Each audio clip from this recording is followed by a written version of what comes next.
Hello, my darlings, and welcome back to my YouTube channel. If you're new here, my name is Mariya. This channel is about spirituality. Please subscribe below so we can be YouTube friends. This is my video about Halloween. We're going to talk about the roots of this interesting holiday. We're going to talk about the energetic repercussions of participating in a Halloween celebration. We're going to talk about all of the things you frankly should be aware of. And we're going to dive into what happens to the realm of spirit during Halloween. All of that and more in this video. Now, before we get started, just a couple of housekeeping items. First, I'm going to be doing the rest of this video with my eyes closed because it's going to be a channeled transmission. I channel from my higher self. Keeping my eyes closed helps me tune in deeper and helps me not be distracted by everything that's going on around me so I can deliver the most accurate information for you. Secondarily, I know that we have a lot of new people on this channel. If you don't know, outside of making YouTube videos, I do a lot of other things. One of those things is I'm a book author. And there's a special book that I'd like to talk to you about today really quickly. It's called The Rose Codes, the Book of Initiations. It is a book that came out a couple of years back, and it is a book devoted to the path of the rose. It's an ancient order of the rose, really. And there are a lot of famous women, a lot of ascended masters women, a lot of goddesses that wear a part of the Order of the Rose, such as Mary Magdalene, Mother Mary, Isis, Kuan Yin, you name it. A lot of great women walked the path of the rose. At one point, there used to be a sacred Order of the Rose. It was a secret society for women, priestesses only, that had quite a number of stages of initiation.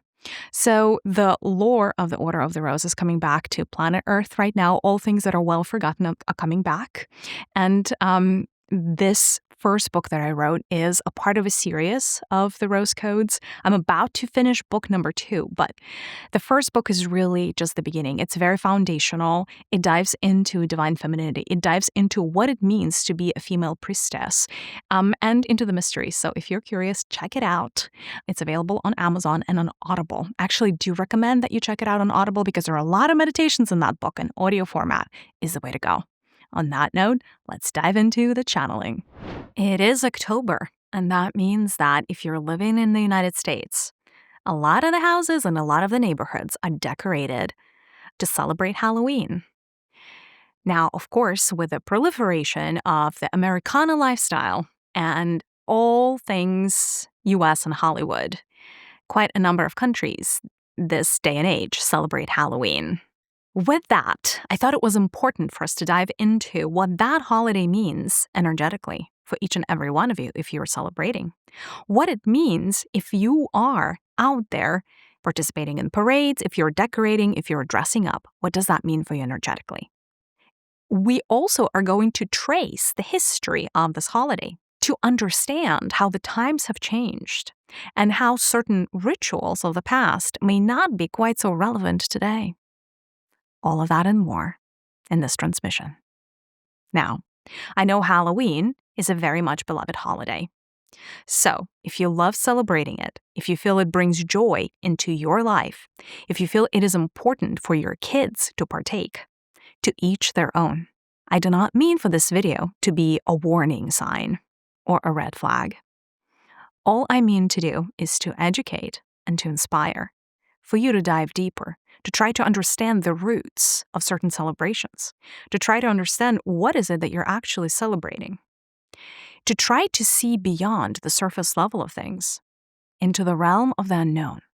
And there is no better holiday to do that than Halloween, because it is the day that is devoted to celebrating spirit in different forms.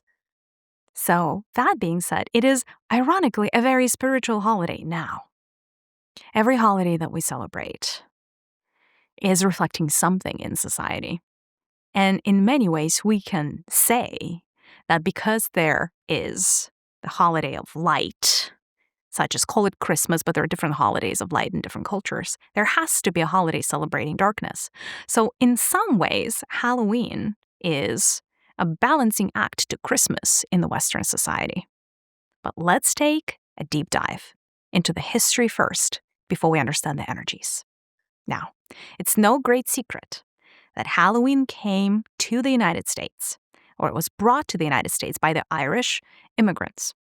Halloween was originally a Celtic holiday. It was called Samhain. And Samhain was celebrated essentially on October 31st or November 1st, really, but the Celts used to celebrate as the sun went down, as it got dark the day prior. So really, it is the holiday of November 1st. What did the Celts celebrate? It was the end of the harvest. It was also the beginning of what they called the dark half of the year. So the Celts divided the year into two equal parts, the dark half and the light half. The dark half started on November 1st and ended on Beltane, which is May 1st. And May 1st through November 1st was the light half of the year. Of course, during the light half of the year, the sun was at its apex, in its power. And of course, during the half of the year that was dark, the sun was considered to be not in its power.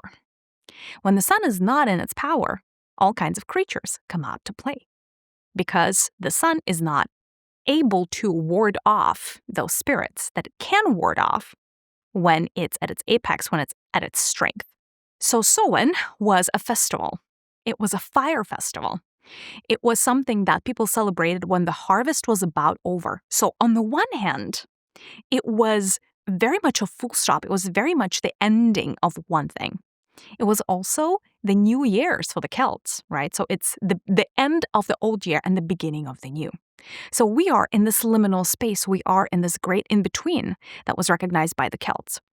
Liminal spaces are interesting because it is during liminal spaces, spaces that are neither here nor there, spaces or times really suspended in the in-between, that the veil is at its thinnest. Now, I can verify from a spiritual perspective that truly, indeed, on October 31st and November 1st, the veil is at its thinnest, meaning certain beings, certain spirits that normally don't have access to the earthly plane, all of a sudden can pass through the portal and get into the Middle Earth, get into Other Earth, as you guys call it. So that is very much verified now. There were many festivals that the Celts celebrated. Samhain was just one. The way, though, it was call it a layered holiday, right? So yes, the ending of the harvest, yes, the New Year's. There were other things that were important for the Celts to celebrate. One thing that is a really important part of this holiday is celebrating the deceased relatives, celebrating the dead. It was a day to commemorate the ones from the lineage that were no longer with us, right? So it was a day of, essentially a memorial day for your beloveds that have departed. Now, in certain parts of the world, that day is still remembered as the day to remember your deceased ancestors, such as in Mexico, the Day of the Dead. They still celebrate that. But call it the tonality of that holiday is quite different compared to what we have in the United States. Samhain was an important festival, and it was one of the biggest bonfires of the year.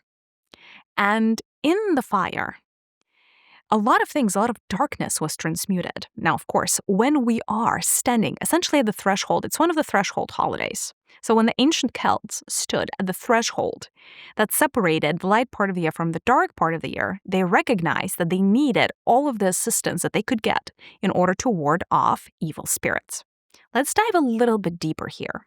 Celts did have the underworld, and it was believed that the king of the underworld, the main spirit in the underworld, had a chance to ascend from his underworld realm up to the earth. And he brought, it's a male entity, it's a masculine entity, he brought all manner of beings with him, such as the ghosts and the ghouls and the fae, the dark fae specifically, or fairies, if you will, and a lot of other not-so-benevolent beings.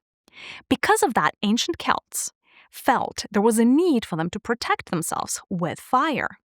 Now, we're talking, when Samhain was originally born, that was over 2,500 years ago.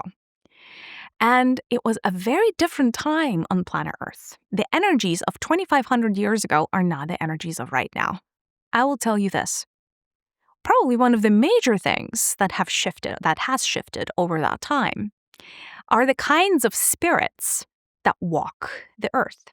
Now, if we're talking about a Gaelic holiday, if we're talking about a Celtic holiday, we're really talking Ireland and Scotland geographically. If you have ever been to Ireland and Scotland, if you are on the more aware side of things, you know that the UK and Ireland in general are, geographically, it's just the land where there are a lot of portals into the land of the Fae. The population of Inner Earth, or the underworld, if you will, it's kind of one and the same. It used to, it's very often used interchangeably. The population of Inner Earth, as far as kind of like spirit population, used to be very populous. In other words, about 2,000 years ago, give or take, there were quite a number of Fae, the light Fae and the dark Fae, that inhabited planet Earth. There were quite a lot of them. And so it actually was becoming a problem. They didn't want to stay in Inner Earth, and so it was very, very frequently that they would come up to the surface of the Earth, to our realm, if you will, and they would wreak havoc. They very often would cross that threshold. They would very often travel to Middle Earth, which is where we live, during the days like Samhain, so during October 31st timeframe. So quite a number of them would traverse the Earth. They would just have fun. They would go on a rampage, essentially. And the Celts, knowing that, felt a need to protect themselves specifically from fairies.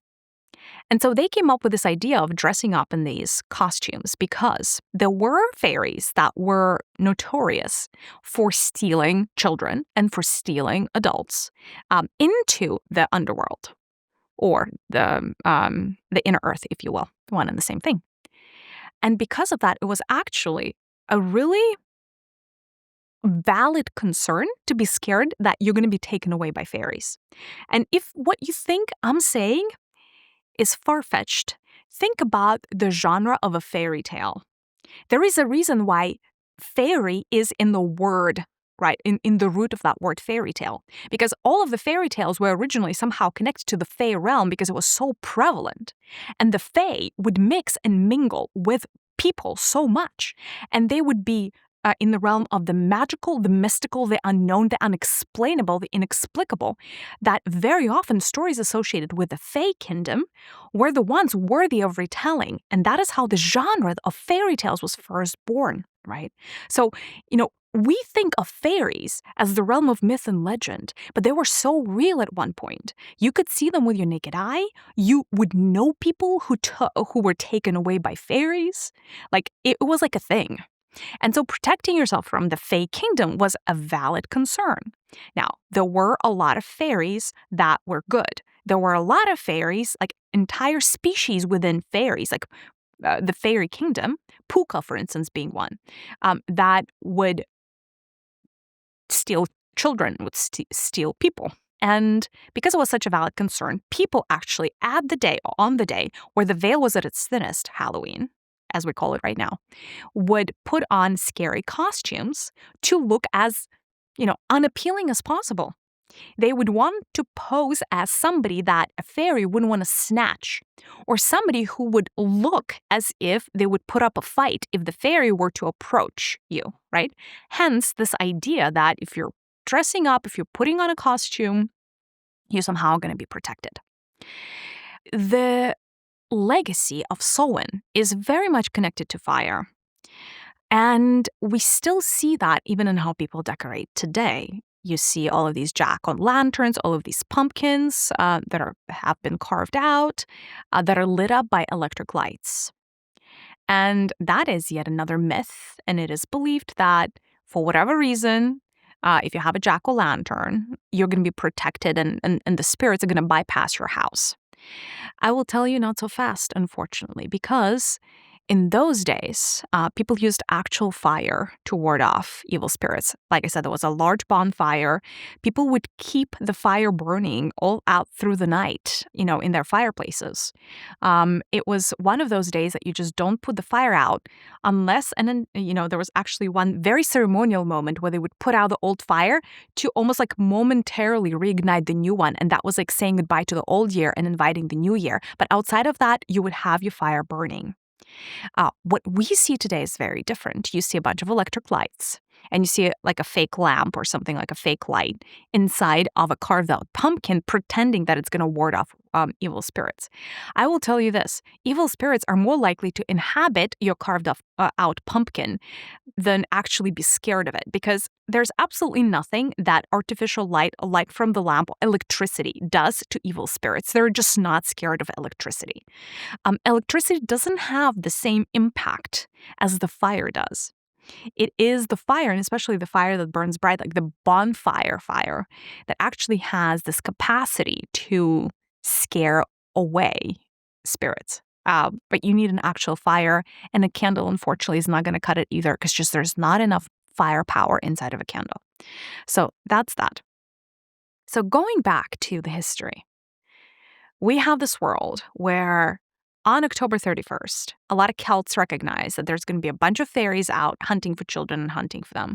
They recognize that there's going to be a bunch of other beings that are not necessarily very well-meaning. And so they light the fires, they get together, and it was also actually quite common to have these silent dinner parties after the whole bonfire celebration, where you would commemorate your dead relatives. So it was a very much intentional holiday where people would connect to their lineage.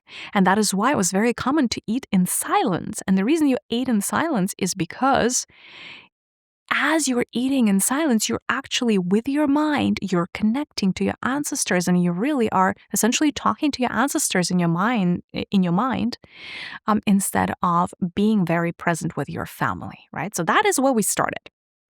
Now, of course, the Catholic Church, the Christian Church, likes adopting holidays. It likes recycling holidays. And of course, a pagan holiday, especially one that has as the roots that are as deep as Samhain, poses a threat.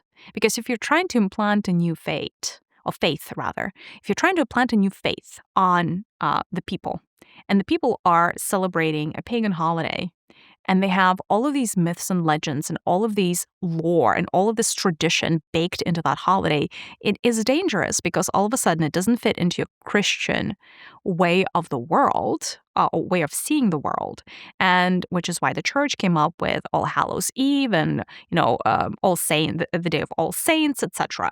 It was literally just call it a patch, or like a patch on top of the old pagan holiday. Now, fast forward to the 19th century, a lot of Irish immigrate to America because of the famine, and they bring Halloween with them. They bring Samhain, really. But by then, it's really all mixed together, and there are certain things that are remembered, that you're supposed to dress up, and you're supposed to have this jack-o'-lantern thing.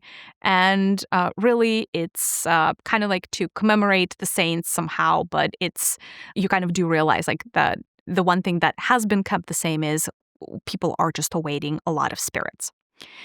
And now we're fast forwarding to today, right? And of course, a lot of the lore of the holiday has been lost. One thing I will tell you about festivals: there are so many different festivals globally that all celebrate different things, all kinds of pagan rituals and pagan holidays. And very often, when a pagan holiday or a pagan ritual is created, it is created for a very particular geography with a very particular intention in mind. So we're taking a very localized holiday, Samhain, that was geared specifically towards helping people. I mean, yes, commemorate the harvest and do all the things, but the reason they were dressing up is because the Fae population of the UK islands and Ireland specifically was through the roof, and they did not, it was actually a very high probability to meet a fairy or be, taken advantage of by the fairy. So we take that local holiday, and we take the local holiday that was adapted to the land that had a lot of fairy portals. All of a sudden, we transplant it into the United States. By the way, the U.S. is probably one of those countries that has the least amount of fairy portals, like of anything. There's not a lot of fairy activity, I hate to say it, in the United States. So right there, it makes no sense. Like the whole dressing up thing, like energetically makes no sense. Not only that, but there are a lot of other things that stop making sense. For example, there's no longer the bonfire. There, like the actual fire is taken away from the holiday, replaced by electricity, which does not really truly help. all that much. And of course, we're not necessarily celebrating Celtic New Year anymore. It's just, a little bit of a tradition that people kind of like lost track what we're truly celebrating. And here's another kicker. The fairy population of Earth is at an all-time low. So even if we were living in Ireland right now or in Scotland, and I know a lot of my viewers do live in those areas, the fairy activity is at all-time low. I will tell you this. When technology comes through the door, magic leaves. And that is just a fact. And because fairies are actually part of the magical realm, magic in fairy is very strong, whether we're talking dark magic for dark fairies or light magic for light fairies. Technological societies that have technology at its root, are actually toxic for fairies. So one thing that has been happening over centuries by now, and like technology is not the only precursor, it's really the heaviness of Earth energies, the density of Earth energies that was the original culprit, and now it's technology that's taking things even further outside of the realm of fairy and outside of the realm of fairy tales, frankly, and out of the world of magic. Fairies are no longer a problem to anyone on planet Earth. It's not a thing. Like, honestly, you have more of a likelihood to be abducted by aliens by a landslide than to be taken by a fairy. There are probably under 20 active fairy portals on the entire planet Earth these days. There used to be over 200,000 active fairy portals, just so you guys know to what degree fairies are no longer a problem. And so we have this old tradition that was built on a different ecosystem.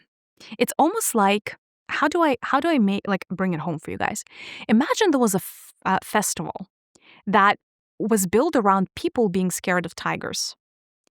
And you fast forward 2,000 years and the tigers are completely extinct, but people are still dancing around the fire or freaking, playing the drums or doing whatever they're doing because they're still afraid of the tiger. But the tiger ain't coming because the tiger's not real. Do you know what I mean? That's kind of like how it feels to still be applying some of the old traditions of that holiday today, such as dressing up. Like, it is actually ridiculous. So, what are we really saying? Are we saying that the spirit realm has gotten smaller? No, not at all. We're just saying that in America, for instance, the kinds of spirits that you encounter are very different than what used to be the case in the Ireland 2,000 years ago. In fact, I will tell you this. There are more spirits, there are more entities out there on the face of planet Earth than we have seen in millennia. There are more of them. They're just a different kind. And without scaring you guys, the entities that we're seeing, they're more demonic in nature instead of elemental. So a fairy is an elemental being. In the same way that you would have, spirits of trees like dryads, or you would have mermaids that were spirits of water, like naiads, the spirits of water.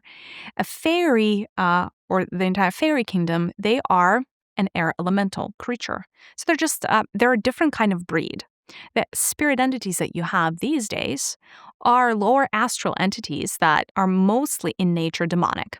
Now, you also have a bunch of ghosts. That is very much real. But this is kind of like who traverses the land these days. They don't need to abduct anyone, these entities. What they're here to do is to feed off of humanity. These kinds of lower astral entities, this kind of demonic offshoot entities, unfortunately cannot generate their own light. A lot of them are stuck on planet Earth for whatever reason.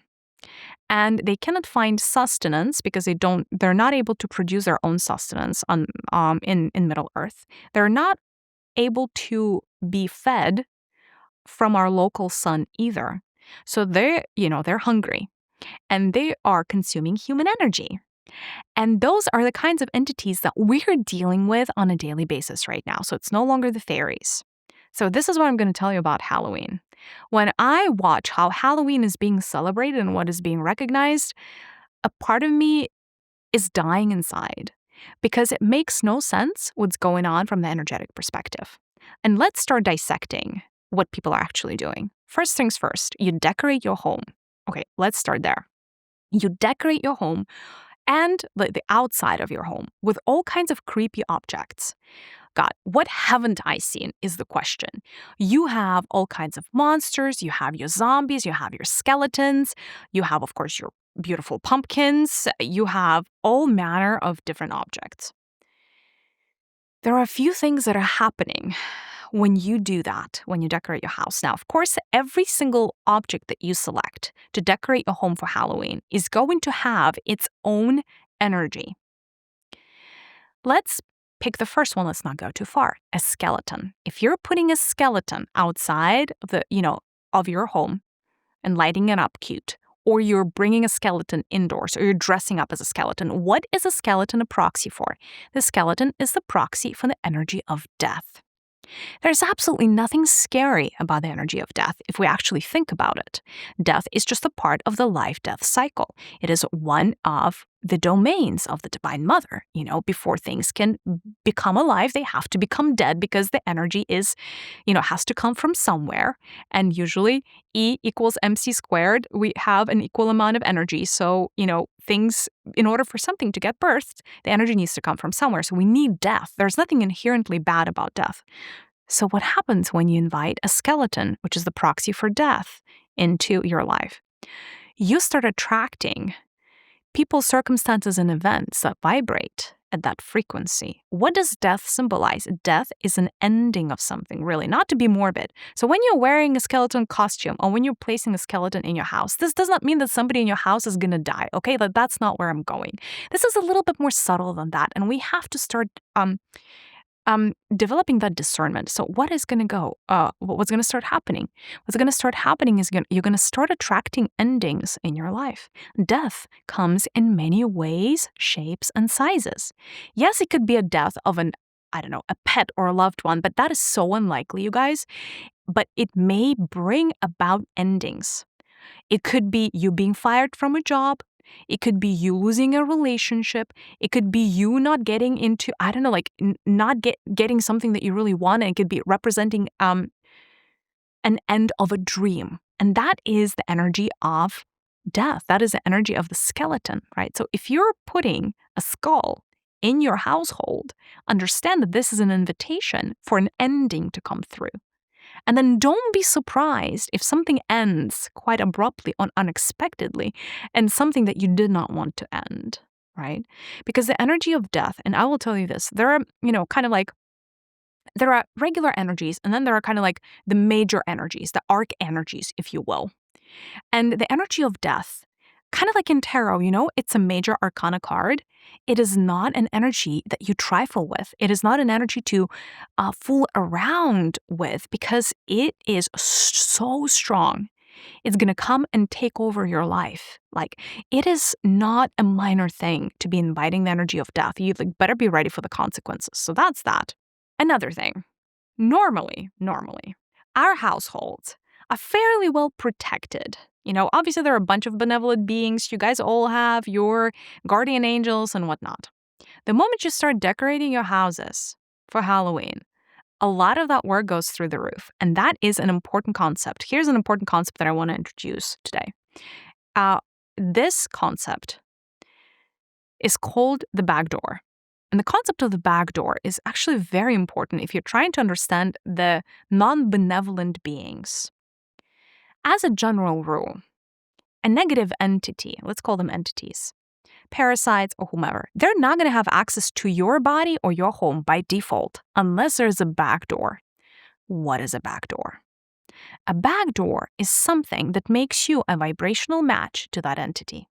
A back door is something that they can get through and you did not even know that they got in, right? So they're not necessarily walking through the front door. They're getting through the back door. There are many back doors. Some of the back doors that you have may be ancestral in nature.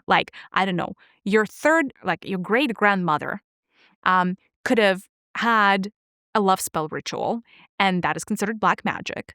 And because of that, there's an entity that got attached to your lineage. That could be a back door, right? Despite the fact that this black magic happened 3 generations ago, 4 generations ago, and you had absolutely nothing to do with it, that could be the back door through which these entities can get into your home, can get into your personal auric field. There are many back doors. Unfortunately, some of them you have no control over, and that is fine. But then there are a bunch of back doors when it comes to exposing yourself to bad energies that are very intentional and that you actually get to control. One such back door is a scary movie, like a horror movie. That can open up a door or create an opening in your aura and in your house for an entity. Decorating your home for Halloween is another back door. Because, and why is that the case? You are bringing a particular energy, very often a scary looking thing, into the domain of your house. All of a sudden, like attracts like. So who is going to come and hang out next to your skeleton, you guys? Who is going to come out and hang out next to the zombie that you put out? You think angels are going to come? Think again. Like attracts like. No, angels are not going to come. And in fact, you have just anchored that energy into your home. So not only one of them can come through, you put out like an invitation sign saying, come in. This house is yours to claim. Everybody in this house is yours for the taking. Do whatever you want. Welcome. It's like inviting a vampire, if you know what I mean. That is essentially that. Like those entities, you see, like you're invisible to them unless you vibrated their frequency. So unless you have a back door, you would be frankly invisible to call them the dark entities, right? Like they're invisible to you. You don't see them with your physical eye. They don't see you unless you start vibrating at their frequency and they can actually eat you or like eat your energy, consume your energy. The moment they see you though, everything is fair game. They can attach themselves, they can wreak all manner of havoc in your life and you would not even know it. There are like all kinds of different forms of possession that exist on planet Earth, all manner of possession, like from like minor to major. Alcohol, for instance, is another backdoor. Like alcohol really invites all manner of spirits into your auric field, like you would not know. But even decorating your house does. So that's that.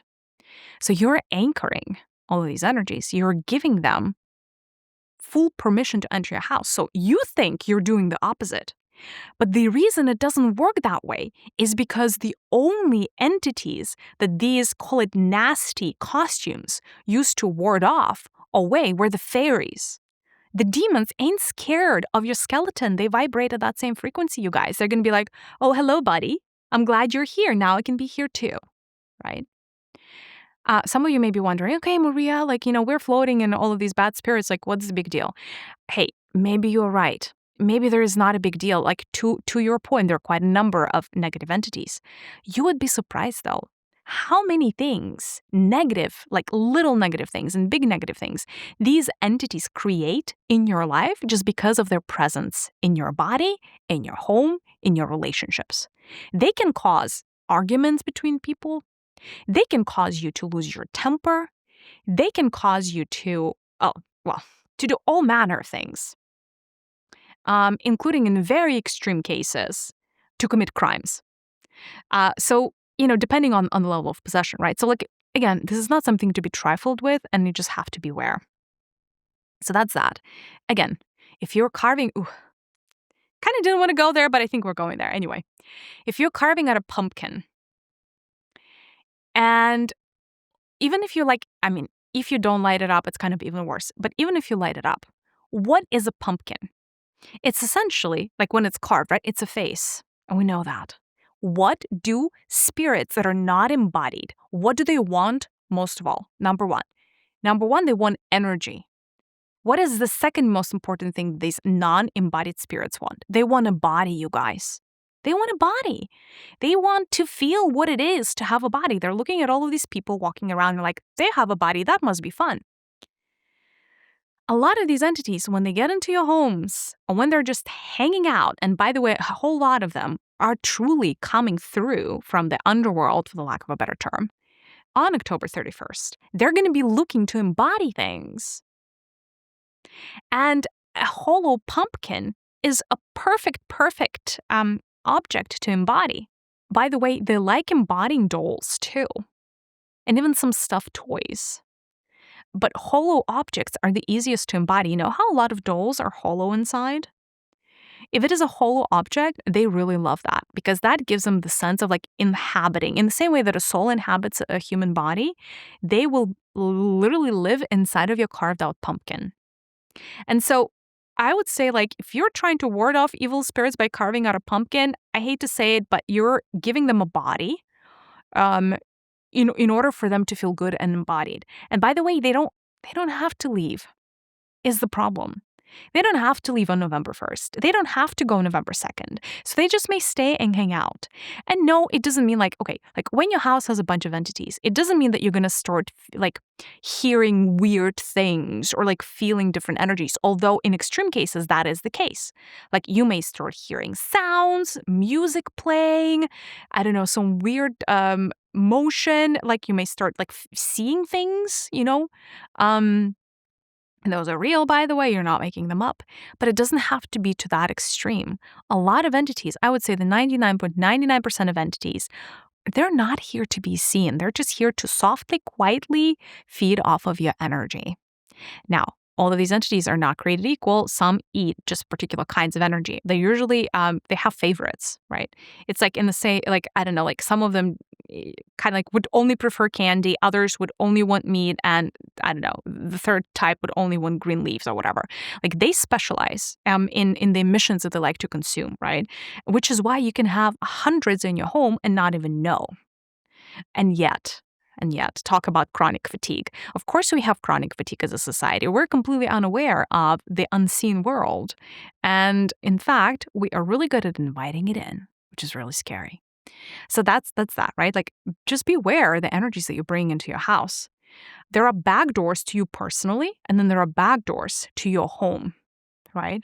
If you are dressing up as a particular entity, that creates a very, very strong link between you and the consciousness of that entity. If you're dressing up as a joker, you're going to develop a long-term, not a short-term, not for one night, portal between you and the consciousness of that entity. And we know how dangerous some of these entities are. And you know with method acting how hard it is to actually play Joker as a character. And certain actors did not have an easy time, enough so that they're no longer with us. So these things are not jokes, you guys. When you are dressing up as someone, you are creating a deep link between you and the consciousness of that entity. What does that mean? That means that it's a form of possession. You are enabling that entity and the consciousness of that entity to temporarily possess your body. Now, you may have a strong spirit, and overall you may be very clean, and that possession may be momentary. But if you're on the weaker side, if you have addictions, whether that is drugs or alcohol, like whatever, smoking, what have you, all of those things are going to be amplified if there is another entity that has full access to your body just playing with you. So just be careful who you dress as. Because you're inviting the good, the bad, and the ugly. Like all of it, right? And by the way, the entity doesn't have to be scary, but anybody that you dress as, you are essentially taking on a portion of their karma because, karma, energy and karma in this case, right? So you take the good and you take the bad. Okay, participating in parades and things like that, especially for big cities, is a big problem, you guys. Because here's the thing. The invisible world operates on an opt-in basis. With Hollywood, let me take a step back. With Hollywood, it is actually understood that, if you were watching a movie, that is your opt-in. Just by the virtue of you sitting down to watch a movie, you are succumbing. You are going to be on the receiving end of all of the codes, all of the glamours, all of the spell work, all of the black magic that is inside of that movie, that is encapsulated inside of the movie. And a lot of these studios are very intentional with that. You think it happens accidentally, it's not quite so accidental. Very often it's intentional. So it's an opt-in scenario. So then, if it's an opt-in scenario, then the dark spirits who got through into your house or into your auric field by the virtue of you watching a movie, it's all fair game because you chose it with your own free will. Same thing with Halloween parades. That is an opt-in scenario.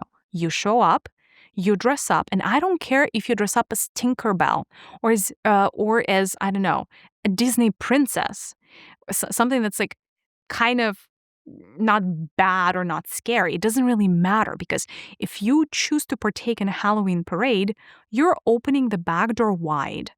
And whoever of the spirits is vibrating at your level is going to get attached to you. What do I mean at your level? I don't know. Say that you have a little bit of an issue with lust. And when the back door is open, all of the entities, I don't know, there's a bunch of them that operate at the frequency of lust. The succubi, the incubi, there are a bunch of demons that operate at that frequency. They have full access to your auric field. What's going to happen? They're going to get in and they're going to push your buttons for lust. And, they may push it in your dreams. All of a sudden, you cannot stop dreaming about certain things, if you know what I mean. Like that, and in the meantime, as you're dreaming of these things, what these entities are doing is they're eating your energy. So best of luck to you, but you may wake up tired, because when you're giving away your sexual energy, it depletes you like nothing else, especially when you're giving it to a demon. I know I'm talking like this may, to some of you, this may come across as like very morbid, but it is the unseen part that very few people really talk about, and very few people pay attention to, but it's just so loud right around Halloween, and it felt like might as well talk about it to at least make some of you aware, the ones that care. So that's that. Yeah. When you're dressing your children up, whoops, same truth applies, right? Like if you're taking your child to a Halloween parade, just beware that you as an adult have a lot more protections around you by the virtue of you being alive for longer than your child.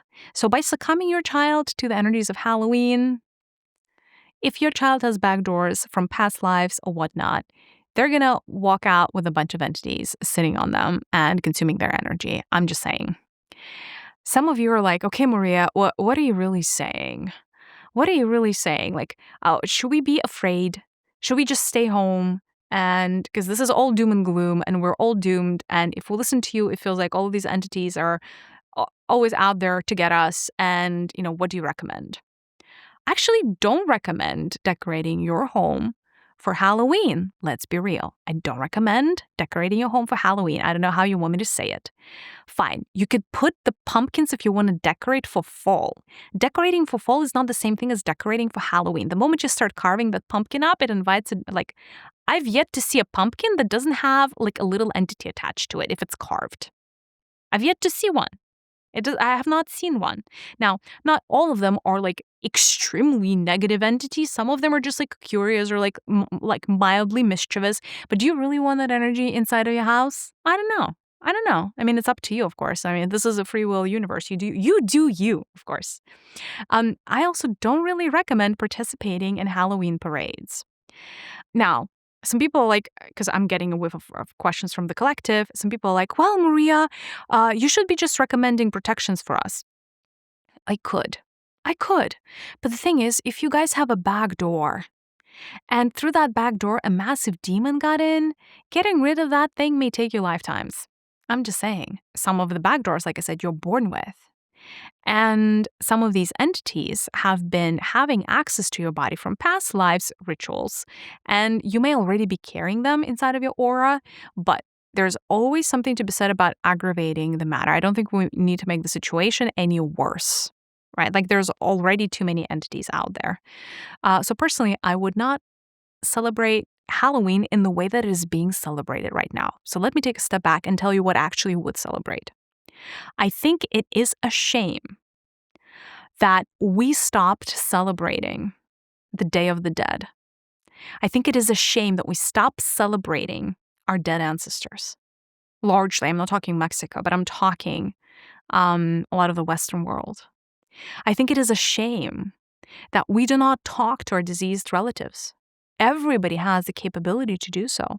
Our dead relatives, our deceased, departed, dearly beloved relatives are some of our most important spirit guides. I think there are spirits, and then there are spirits, and they're not created equal. And there are spirits that you want to proactively communicate with. And those spirits are the spirits of your ancestors. A very healthy way to celebrate what used to be Samhain, what is now Halloween, is to create a little altar where you put the pictures of your deceased grandma or great-grandparents or whomever you lost, or your deceased or departed pets or animals, which is also part of your family. Put in some articles that belong to them, their jewelry, their clothing, whatever. Put in some offerings to them to remember them. Say a prayer. Meditate. Remember, commemorate them. Think well of them. Send your gratitude for what they have given you. That is, you guys, a sacred way to celebrate Samhain. Light a bonfire. Drop into that bonfire all of the things that you want to let go of. And you may do that symbolically by burning certain natural elements like seeds or like little dried flowers in the fire, in the bonfire. But etherically, energetically, your intention should be to let go of the things that you want to let go of. That is a healthy way to celebrate Halloween. Let's bring in the real fires. Let's burn the darkness. That makes sense to me. Let's commemorate the ancestors. That makes sense to me. Another important thing, and this is not the episode on deceased relatives, but there are quite a number of relatives that you have that have departed that unfortunately cannot move on. They're kind of in this in-between state. They cannot quite go and move on with their cycle of reincarnations because they're stuck in some of the, call it grievances, or some of the guilt, or some of the shame, or whatever else they experienced through the life that they lived. And so they get stuck. And one thing that I found is that what helps these souls that are stuck the most is if people who are currently incarnated, their relatives, are thinking well of them. If they're actually specifically remembering all the amazing things about your deceased relatives, like whatever that was. That's why they say if you're thinking about the deceased or the dead, or when you're talking about the dead, only say the good stuff or nothing at all. It is because actually, when they're stuck in the loop of not being able to depart, it's usually a loop of self-blame, and that is actually one of the things that is dubbed hell. Hell is actually a self-inflicted, self-created loop of guilt or shame or fear that a person cannot get out of. And energetically, it looks like the soul departs, and then there's a cocoon of darkness around them. And they're just sitting there in this loop, and they cannot escape. And that, oh my God, is one of the most excruciatingly painful things you can experience as a soul. Very often, the one thing that can help break that pattern is if you get an influx or an infusion of good energy as a soul. But you cannot manufacture it yourself, so you need to rely on somebody else to manufacture that infusion of good energy for you. An example of how you can get that would be your relative that's currently incarnated or embodied, if you will, thinking on October 31st about you and how good you are. Think about your deceased grandma, how kind she was to you, how she was baking you little cupcakes or whatever else she was doing for you, how she took you to the garden or to the ocean, or how she read you a story, or how she was amazing and wonderful, and like talk to her and remind her of how great she is. I've seen just that simple act of reaching out to your deceased ancestor to remind them how good they were to you or to other people, that snapped them out of that cocoon of darkness. All of a sudden, they're out of the loop of hell. They're looking around and they're like, oh my God, actually, I did have a good life. What am I doing over here? And they depart through the pearly gates. I've seen that time and time again. But that is not going to happen unless you guys actually take a moment to remember the ones that came before, to remember the ones that gave so much for you to be here. And that is how I would celebrate Halloween. That is how I would celebrate Samhain in this day and age. I wouldn't hide away from the fairies. I wouldn't try to ward off evil spirits. And I certainly would not bring the energy of death into my home. Because the energy of death is going to find you no matter what. You don't also need to fortify it. You don't. But remembering a dead relative can make all the difference to you, to your lineage, and specifically to that relative if they're stuck in the in-between. And that is what I needed to say about Halloween. today. I'm going to take a couple of questions from the collective in order to dispel whatever myths there are about Halloween, anything that helps the collective. I'm here to receive the question about Halloween. Somebody's saying, okay, so I'm dressing up as a vampire. So what does this create an attachment to? Does this create a portal between me and vampires? Well, it depends on what kind of vampire I guess you're dressing up as. You can be connecting to a lot of different egregores. You can be connecting to Count Dracula, for instance, and the energies that that entity held, which is not all that light. Despite the fact Hollywood has tried to do a lot of whitewashing on Count Dracula lately. It's been very interesting to witness, actually. You could be connecting to the collective egregore of all of the movies around vampires, and then there's a lot of that. But really what we're talking about with vampires is there is an animalistic side to all of vampires, and then there is a very much self-centered side to most vampires, and also this insatiable sense, right? So you're going to be adopting the predator mentality because that's what vampires are. So you become a predator, you become vibrating, like you start vibrating at the predator frequency. You start becoming more aggressive. You start becoming more snappy. So essentially you start, yes, like if that create, like essentially if you are dressed up as a vampire, you would notice that the pendulum of you starts swinging into those qualities that vampires tend to represent. And no, most vampires are not vegetarians, no matter what Twilight made you believe. So just be careful. So that's what you're succumbing. So you're succumbing, you're making yourself available to certain frequencies, right? Now, if you don't care, you don't care. I'm not here to make you care, is the thing. I'm just here to lay this information in front of your feet, take it or leave it. If you want to be a vampire and you think that's fun, more power to you. Another question from the collective: how can I help with the Halloween topics?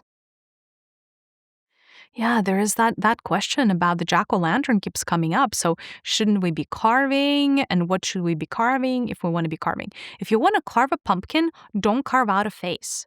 Carve out flowers, or something like shapes on top of the pumpkin. If it doesn't have the eyes and the mouth, negative entities are not going to want to embody it. It doesn't feel like a body to them. It's not fun. And they're going to try to get to a humanoid shape if they can.